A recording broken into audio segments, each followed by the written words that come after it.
Hi everyone, so these are my turmeric and thyme buns. I did a quick video. So we got plain flour in a bowl with some turmeric and cumin. I just used ground turmeric and cumin in there. That's fine, give it all a good mix. The turmeric gives it such a really nice colour. You got some thyme leaves that went in there from the garden. I didn't have curry leaves, so I used thyme leaves and it was a nice flavour. And now I add about a teaspoon of salt, just normal salt that just goes in, give it a good mix, give it a season. And then add in a pinch of caster sugar in there as well for a little bit of sweetness, just to balance all those flavours out.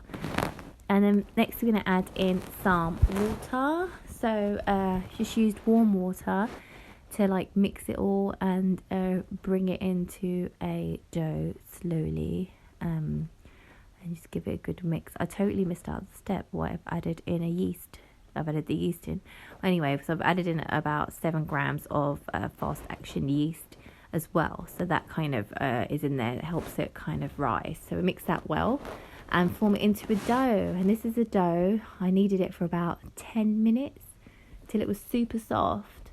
And it just got easier to knead it after a while. And I just left it for a little bit, and it's so smooth. And now you just kind of portion it off into 6 bowls. I kind of like decent sized burger bun size, so I've left it to rise for about an hour in a warm place, and then just bake it for about 15-20 minutes into the oven, and it comes out with a really lovely yellow colour, which is great for burgers. There you go.